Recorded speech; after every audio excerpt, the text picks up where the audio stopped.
덜 놀아주셔야 돼요. 덜 친절해야 되고 좀 더 규칙이 분명해야 됩니다. 사실 어떤 종류의 사랑은 아이들의 건강한 성장을 방해할 수도 있습니다. 안녕하세요. 조선미의 육아공감입니다. 두 아이를 유치원에 보내면서 걱정이 많아진 어머니의 사연을 이번 시간에는 다뤄볼까 합니다. 먼저 사연을 읽어볼게요. 7살 남자아이, 5살 여자아이를 키우는 엄마입니다. 코로나19로 한참을 쉬다가 첫 등원이 3달이나 늦춰졌습니다. 그 탓인지 두 아이가 원 적응을 매우 힘들어하고 있습니다. 원래 원에 가는 것을 그다지 좋아하지는 않았지만 그렇다고 등원을 거부하지는 않았습니다. 둘째는 사실 작년 말부터 원에서 말수가 극히 줄었고 친구들과의 교류가 거의 없다는 말을 들었습니다. 지금은 첫째 아이도 등원을 크게 거부하고 있고 좋아하던 유치원 차도 타기를 싫어합니다. 수업 활동이나 놀이 활동에 소극적이고 친구들과 거의 떨어져 있으면서 어울리지 않는다고 합니다. 엄마인 저와 함께 매일 다짐을 하고 용기를 내자고 하지만 아이들은 그 말조차 많이 힘들어하는 눈치입니다. 첫째 아이의 경우 시간이 지나면 원에 좀 더 많이 다니면 괜찮아질지도 모른다고 스스로 이야기하지만 자신은 없다고 꼭 덧붙입니다. 부모와 함께 있으면 정말 밝은 아이들입니다. 평소 저희 아이들의 모습을 잘 아는 지인들은 두 아이의 원 생활 이야기를 들으면 깜짝 놀랍니다. 도대체 아이들이 왜 그런 걸까요? 네, 이 이야기에서 핵심은 한 3가지 정도로 볼 수 있는 것 같은데요. 지금까지는 잘 다니던 원을 3달을 쉬고 난 다음에는 둘 다 가지 않겠다고 하는 거, 그게 하나가 있고요. 좀 특이한 점은 둘 중에 하나가 아니라 둘 다 가기 싫어한다는 점입니다. 아무리 남매라도 둘 다 다른 나이, 다른 반에 다닐 텐데 두 아이가 동시에 안 간다고 하는 건 좀 특이한 점이라고 할 수 있고요. 그 다음에 3번째는 이 아이들이 평소에 보이는 모습과 유치원에서 보이는 모습이 아주 다르다. 유치원에서는 지금 말하기를 싫어하고 친구들하고 어울리지 않는데 부모님과 함께 있을 때는, 그리고 잘 아는 지인들과 함께 있을 때는 정말 밝고 명랑한 모습을 보인다는 이 3가지 점에서 보통의 아이들의 적응 문제와는 좀 다른 모습을 보이고 있는 것 같아요. 네, 그럼 하나씩 짚어볼까요? 3달을 쉬고 유치원에 가기를 싫어한다. 그전에는 잘 다녔다. 예, 아주 잘은 아닌 것 같지만 큰 문제 없이 다녔던 것 같아요. 근데 아이들이라는 존재는 계속 성장하고 점점 이렇게 성숙되기 때문에 처음에는 힘들어 했어도 점점 뭔가를 하는 게 익숙해지고 점점 수월하게 하는 게 보통이거든요. 퇴행이라는 게 요 지점까지 왔다가 다시 뒤로 돌아가는 거거든요. 그래서 특별한 이유가 없으면 아이들은 쉽게 퇴행하지 않습니다. 앞으로 쭉 나아가던 아이들이 뒤로 돌아간다. 이유가 있는 겁니다. 선생님이 바뀌었어. 같이 생활하는 아이들이 바뀌었어. 그러면 힘들어질 수 있겠죠. 근데 이제 이게 이유라고 볼 수 없는 이유도 나이가 다르니까 다른 반에 가 있습니다. 근데 두 아이의 선생님들이 갑자기 바뀌었다. 두 아이 반의 아이들이 갑자기 다 바뀌었다. 이렇게 생각하기는 어렵죠. 뭔가 그럴 만한 이유가 생겼다는 건데요. 또 이제 마지막으로 하나, 우리가 유의해서 볼 점은 유치원에서만 그런다는 겁니다. 그러니까 부모님과 있을 때, 부모님과 친한 지인들과 있을 때는 정말 밝고 명랑한 아이들이라는 거죠. 집하고 유치원의 분위기가 너무 많이 다를 때, 특히 집이 굉장히 쾌적하고 재미있고 원하는 게 많이 이루어지는 분위기인데 유치원은 상대적으로 그렇지 않을 때 아이들이 유치원에 가기 싫어하는 겁니다. 자, 집과 유치원이 다른 이유는 첫 번째는 유치원에 규칙이 좀 많다는 거예요. 자, 집에서는 몇 시에 일어나야 돼, 몇 시에 꼭 밥 먹어야 돼, 이런 게 좀 느슨합니다. 근데 유치원은 이제 이게 훨씬 규칙이 정해져 있고, 두 번째는 내가 뭔가 불편하고 힘든 게 있어도 선생님이 일일이 와서 도와주지 않는다는 거예요. 집에서는 엄마 이거 하면 이제 어머니들이 많이 달려가시잖아요. 유치원은 선생님 하고 불러도 한 3번 중에 1번, 5번 중에 1번, 그 정도밖에는 돌봐주기가 어려워요. 가르치기도 해야 되고 이제 아이들 생활을 전반적으로 통제하다 보면 그 하나의 불편한 걸 다 이렇게 해결해 줄 수는 없습니다. 누군가 나를 돌봐준다는 느낌이 훨씬 약합니다.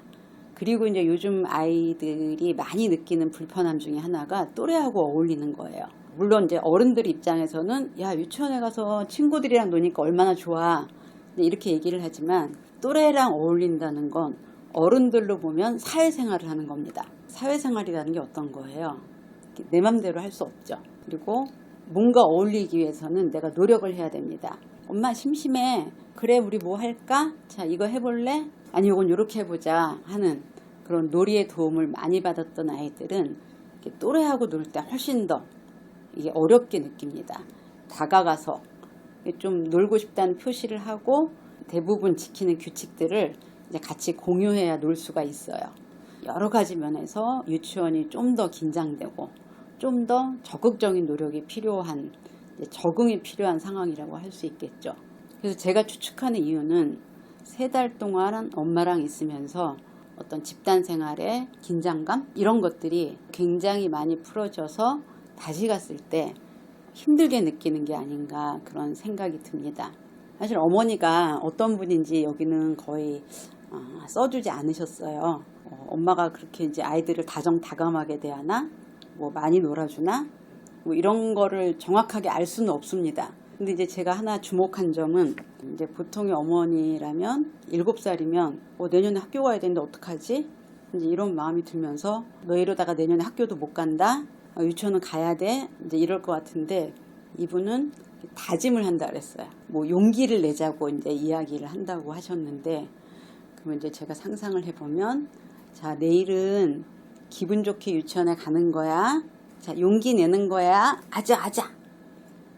네, 잘 못하나요? 뭐 알았어 이렇게 하고, 그렇지만 자신은 없어. 근데 이렇게 이야기를 한다는 거죠. 근데 이제 아이가 이렇게 말을 할 수 있다는 건 선택의 여지가 되게 많다고 느끼는 거예요. 내가 가고 싶으면 가지만 나 못 갈 수도 있어.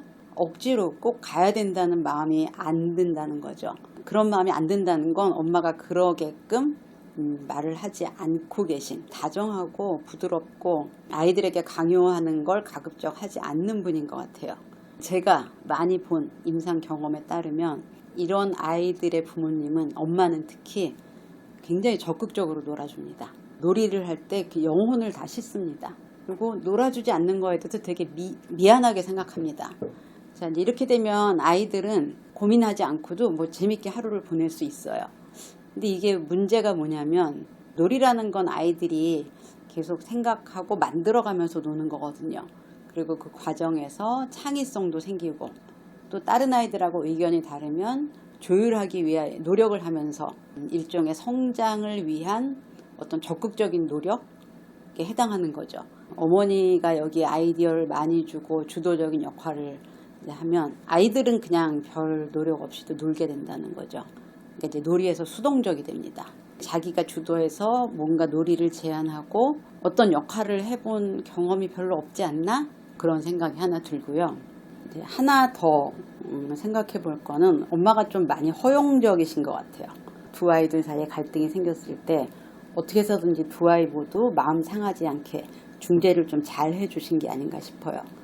그러니까 갈등이 생겼을 때 유치원에서의 중재는 그냥 양쪽 아이들을 모두 좀 행동을 통제합니다.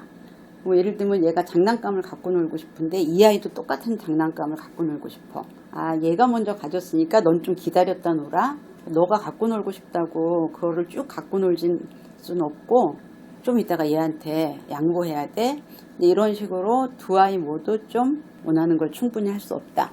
이제 이런 느낌을 받을 수 있거든요. 근데 이제 집에서는 가급적 불만이 없는 방식으로 문제를 해결해 주시는 게 아닌가 싶어요. 자, 이렇게 됐을 때 문제는 아이들이 문제 해결 능력이 좀 떨어집니다. 다른 아이들하고 갈등이 생겼을 때 이 아이들은 화를 내는 아이는 아닌 것 같아요. 삐치는 거죠. 이렇게 뿌르퉁해주고 구석에 가서 안 노는 이제 그런 패턴을 보이는 것 같은데, 엄마하고 지인들이 있을 때는 그런 일이 별로 없거든요. 누군가 제재를 하거나 방해하는 사람이 거의 없기 때문에 이때는 그냥 해맑은 거죠.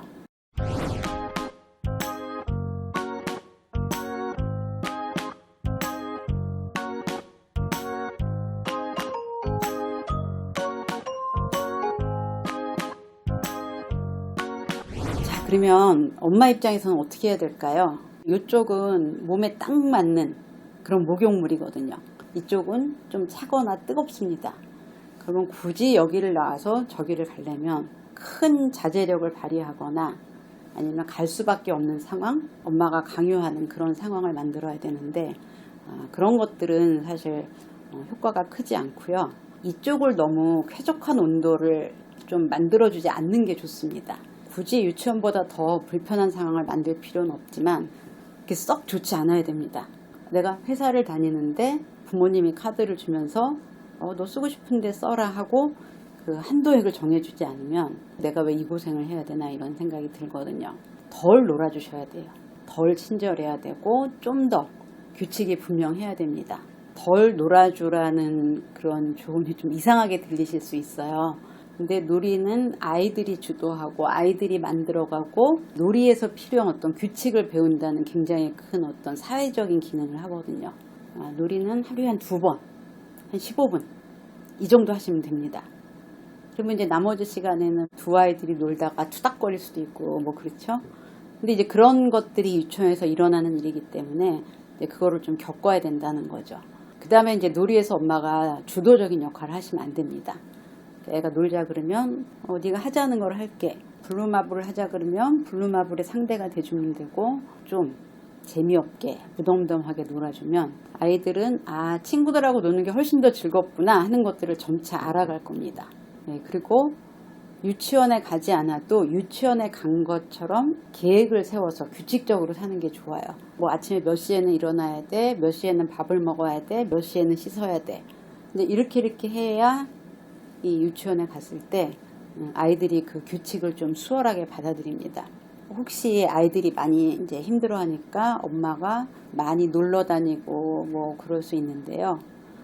이 아이들한테 필요한 건 심심한 거, 집에서는 별로 할 게 없다는 거, 그런 느낌이 들어야 그 다음날 어딘가 나가고 싶어지거든요. 아마 초반에는 엄마를 많이 힘들게 할 수 있을 것 같아요. 왜냐하면 얘네들은 이미 몸에 딱 맞는 목욕물에 적응되어 있거든요. 뭐 제 분석이 딱 맞는다고 할 수는 없지만 아마 어머니가 이런 점들을 좀 하나의 단서로 삼아서 천천히 생각해 보시면 이제 왜 이런 일들이 일어났는지 이해할 수 있게 되지 않을까 하는 생각이 들었습니다.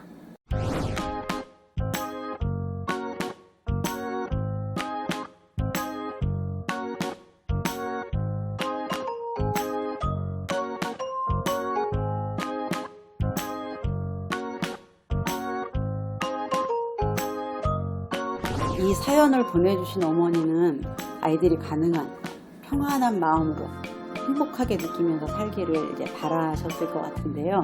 사실 어떤 종류의 사랑은 아이들의 건강한 성장을 방해할 수도 있습니다.